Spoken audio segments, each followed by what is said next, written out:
Question B. Hence, when theta is small, show that this expression is true. Now, this is not so obvious what to do.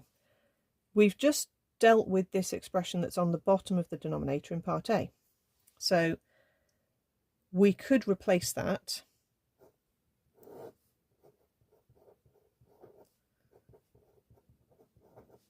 so we could say that's as long as theta is small, which it is, we can replace that with 1 plus theta minus theta squared.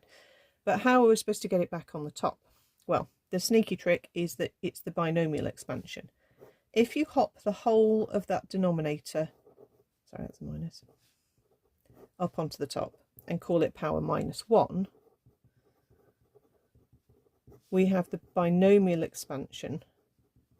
Okay, and remember that as a rule is 1 plus x to the power n is 1 plus n times x plus n times n minus 1 over 2 factorial x squared, etc, etc. Make sure in the formula book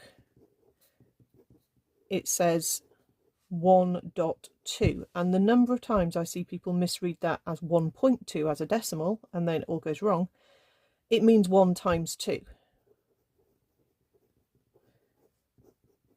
Okay, so please don't misread that as 1.2, otherwise it won't work.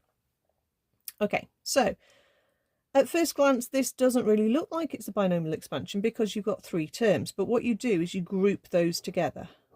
So these are the x. So if we think about this as 1 plus bracket theta minus theta squared in this inner bracket and then all to the power minus 1. So this is our x. Okay, so let's go through the expansion. So we get 1 plus our n is a minus 1 and our x is a theta minus a theta squared, plus minus 1 times minus 2 over 2 factorial times theta minus theta squared in a bracket all squared. Now I don't need to go any further because I only need to go as far as the theta squared term anyway. If I went any further I'd end up with this thing cubed, and the smallest I would get would be a cubed. So no need for more. I'm going to need to multiply this out, and I'm going to have to be careful multiplying that out. So this is a minus theta and then a plus theta squared. This is a minus minus makes a plus, and a 2 over a 2 is a 1.